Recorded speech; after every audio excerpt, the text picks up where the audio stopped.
Hello. I want to share some scripture with you about holiness. And what does it mean, holiness? Well, let's read in Isaiah chapter 6, verse 5. It says, "And I said, Woe is me, for I am lost. For I am a man of unclean lips, and I dwell in the midst of a people of unclean lips. For my eyes have seen the King, the Lord of hosts." God sits in the throne of heaven, and Isaiah saw him, and he trembled. He was distraught by that. Isaiah, he was a righteous man, probably the holiest man in the world. It seems people looked up to him as a holy man, but he trembled in his vision to know that God is there. Isaiah noticed God is holy.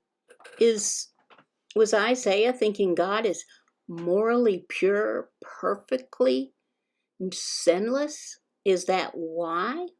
What does it mean to be holy? I want to ask you a question. What do people think it means to be sinless, to be pure?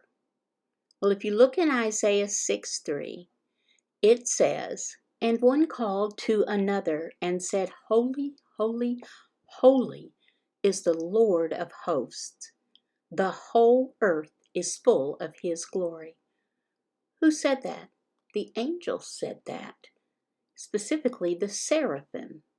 The seraphim had 6 wings, 3 sets. 1 set covered their eyes, 1 set was for flying, and 2 covered their feet.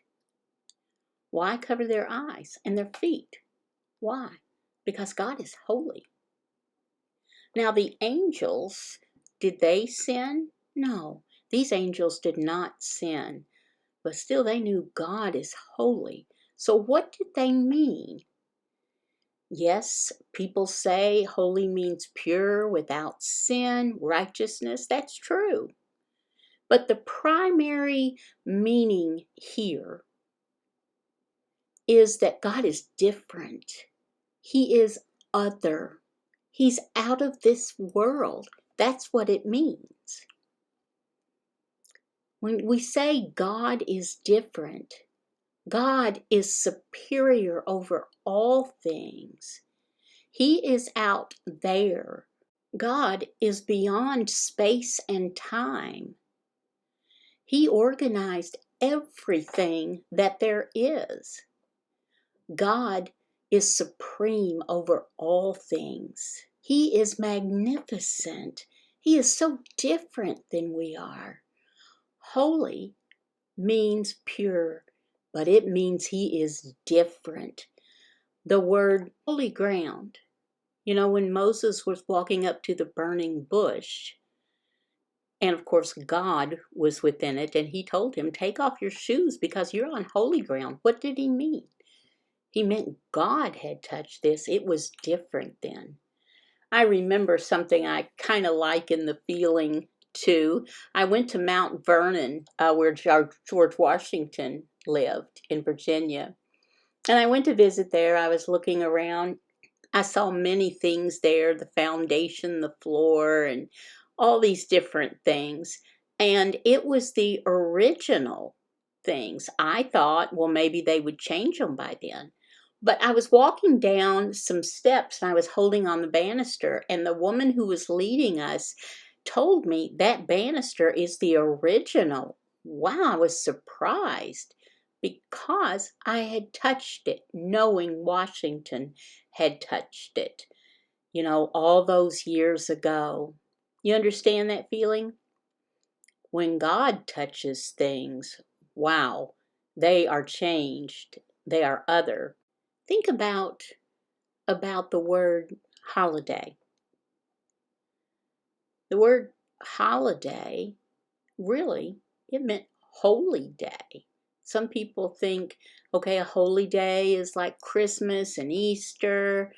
Is that what it really means? That they are holy days, days without sin, sinless, perfect days? No, of course not. It means that the day is different. It's other than your regular everyday life. Does that make sense there? I remember B.R. Lakin's preaching. He's a preacher from a long time ago.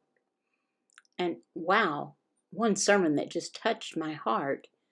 He was talking about God being there, entering into the presence of God. Wow, you'd be trembling because God is so different. But we are attracted to Him and we still tremble. We have awe for Him. The word ambivalence. This means to have different feelings that conflict.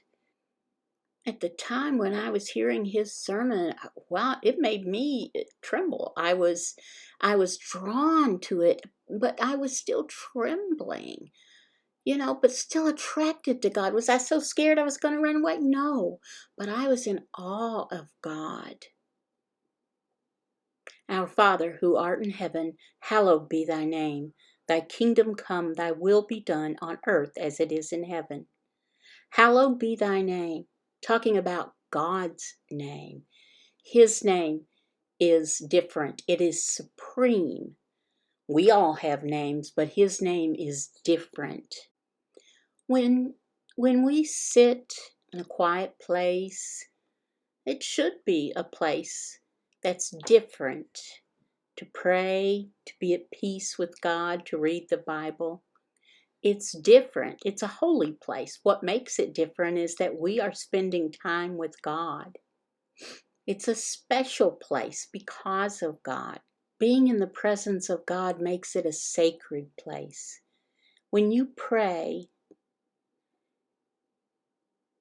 you are really with the Lord. So you need no interruptions, no phone calls, no one calling out to you, no one bothering you. It needs to be an uncommon place because it's an uncommon time. It's a special time to meditate and think on the Lord, a holy place. It's different because God is different. When Moses went up on the mountain, he asked God to show him His glory. And God said, okay. He would walk past him and he would see his back. When Moses finished, what happened when he went down and the people saw him? They were scared to death of him. His face was shining. His face was like a beacon. It was different due to God's holiness. Wow, God is so holy. He's so different. That's what it means.